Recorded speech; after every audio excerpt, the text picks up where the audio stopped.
ना इधर ना उधर, सीधे मुद्दे पर नजर। और क्या है आज की खबर, आप देखना शुरू कर चुके हैं न्यूज 18 आपके पुनीत के साथ। तो खबर आई है म्यूनिख से। जी हां, जर्मनी के म्यूनिख में सिक्योरिटी कॉन्फ्रेंस का आयोजन किया गया, जहां पर दुनिया भर से नेता पहुंचे हुए। और इस म्यूनिख में अमेरिकी उपराष्ट्रपति जेडी वेंस और यूक्रेनी राष्ट्रपति वोलोदिमीर जेलेंस्की की भी मुलाकात हुई।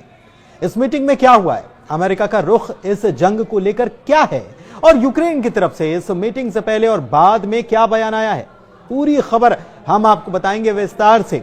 वैसे तो अमेरिका की तरफ से ट्रंप पहले ही ये कह चुके हैं कि वो रूस और यूक्रेन के बीच चल रही जंग को जल्द ही खत्म कराने वाले हैं। उन्होंने इसे लेकर एक नहीं कई दफा बयान दिया और यह भी बताया कि रूसी राष्ट्रपति पुतिन से उनकी 1.5 घंटे तक इस मामले में फोन पर बातचीत हुई है और अब जल्द ही जंग भी खत्म हो जाएगी। लेकिन म्यूनिख में क्या हुआ, क्या यूक्रेन अब सरेंडर करने वाला है या फिर वो कुछ शर्तें लगा रहा है? अमेरिका की तरफ से क्या कहा गया है और अमेरिका ने क्या कुछ शर्तें लगाई थी यूक्रेन के लिए, ये तो आपको पता ही होगा कि वो चाह रहा था कि खनिज, $500 बिलियन के खनिज उसे यूक्रेन की तरफ से दिए जाएं, क्योंकि अभी तक वो मदद कर रहा है।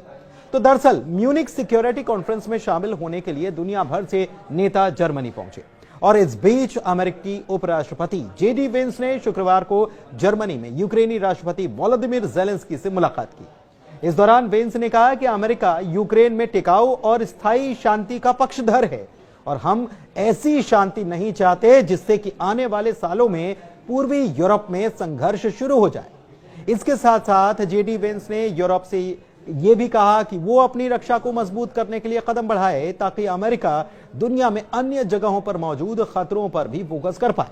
इस बयान से हम ये समझ सकते हैं कि अमेरिका अब यूरोप से बंधा रहने के मूड में कतई नजर नहीं आ रहा है। इस बात को ऐसे भी समझा जा सकता है कि ट्रंप ये भी कह चुके हैं कि वो नाटो से अलग होना चाहते हैं। दरअसल अमेरिका नाटो का प्रमुख सदस्य देश है और नाटो सदस्य देशों को मदद के बंधन में भी वो बंधा हुआ है और इसमें अमेरिका को काफी खर्च करना पड़ता है। लेकिन ट्रंप अब इसके मूड में नजर नहीं आ रहे हैं, इसलिए वो बार बार ये कहते नजर आते हैं कि वो नाटो से अलग होने के मूड में हैं। लेकिन दूसरी तरफ म्यूनिख में जेलेंस्की यूक्रेन की सुरक्षा पर जोर देते नजर आए। जेलेंस्की ने वेंस के साथ मुलाकात जो हुई इसके बाद कहा कि हमारी बीच अच्छी बातचीत हुई है, भले ही यह हमारे बीच की पहली मुलाकात थी लेकिन ये आखिरी नहीं है। यूक्रेन के राष्ट्रपति ने एक्स पर लिखा है कि हम जल्द से जल्द सुरक्षा गारंटी के साथ शांति समझौते के लिए तैयार बैठे हैं। लेकिन इस बैठक से पहले जेलेंस्की ने यह भी कहा था कि अमेरिका और रूस बिना यूक्रेन को शामिल किए डील करते हैं तो यह डील कामयाब नहीं होगी। हालांकि जेलेंस्की यह भी कह चुके हैं कि वो जमीन की अदला बदली के लिए भी तैयार हैं। जेलेंस्की अमेरिका को यह भी ऑफर कर चुके हैं कि जहां तक खनिजों की बात है तो वो अमेरिका जो है वो अगर इन्वेस्ट करता है तो ये वहां के लोगों के लिए, यूक्रेन के लोगों के लिए भी अच्छा होगा, उनको काम मिलेगा और साथ ही साथ अमेरिका भी अपनी जेब भर पाएगा। जेलेंस्की का कहना था कि यूक्रेन तभी बातचीत के लिए तैयार होगा जब सुरक्षा की गारंटी मिल पाए। उनका यह भी कहना था कि वो पुतिन के साथ बैठक करने के लिए भी तैयार हैं, लेकिन इससे पहले सुरक्षा की गारंटी की बात तो होना चाहिए, वरना ये सारी कोशिशें बेकार हैं। यानी कि यूक्रेन के राष्ट्रपति वोलोदिमीर जेलेंस्की ने यह कहा कि वो रूसी राष्ट्रपति पुतिन से मिलने को तो राजी हैं, लेकिन वो ऐसा तभी करेंगे जब अमेरिका, यूरोप और यूक्रेन के पास एक साझा योजना होगी। अब जेलेंस्की ने अपने बयान में अमेरिका के साथ साथ यूक्रेन के साथ साथ यूरोप को भी जोड़ दिया है और वो यूरोपीय देशों को क्यों ले आए हैं इसको भी समझना बहुत जरूरी है। यानी कि शांति समझौते के लिए जेलेंस्की ये चाहते हैं कि यूरोपीय देशों को भी अमेरिका को पहले साधना होगा। दरअसल इसके पहले जब डोनाल्ड ट्रंप चुनाव जीते ही थे तब ये बात सामने आई थी कि डोनाल्ड ट्रंप सीधे सीधे यूक्रेन को मदद पहुंचाना बंद कर देंगे और इसको भांपते हुए उनके राष्ट्रपति चुने जाने के पहले से ही जेलेंस्की जो हैं उन्होंने यूरोपीय देशों को साधना शुरू कर दिया था।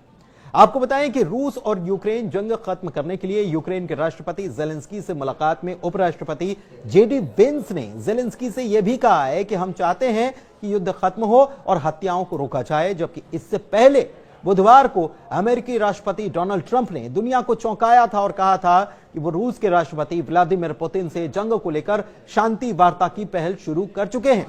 हालांकि ट्रंप के इस बयान के बाद म्यूनिख पहुंचते ही यूक्रेन ने कहा कि वो एक पुख्ता योजना बनाने की तैयारी में जुटा हुआ है, लेकिन बगैर किसी प्लानिंग के, बगैर किसी परियोजना के और यूक्रेन की मर्जी के शांति वार्ता तो संभव नहीं है। दिलचस्प यह है कि इससे पहले रूस की तरफ से म्यूनिख में यूक्रेन के साथ होने वाली मीटिंग को लेकर साफ इनकार कर दिया गया था और यह कहा गया कि वो इस मीटिंग में, वो या उसके अधिकारी इस मीटिंग में शामिल नहीं होने जा रहे हैं। जबकि आपको यह बताएं कि अमेरिका की तरफ से पहले यह कहा गया था कि म्यूनिख के शिखर सम्मेलन में यूक्रेन और रूस के अधिकारियों की बैठक होगी और वहीं से इस मामले में कोई नतीजा निकल जाएगा। हालांकि ट्रंप की तरफ से यह भी कहा गया है कि सऊदी अरब में वो रूस के राष्ट्रपति पुतिन से मुलाकात करने जा रहे हैं और वहां से यूक्रेन और रूस के बीच जारी युद्ध का समाधान भी निकल जाएगा।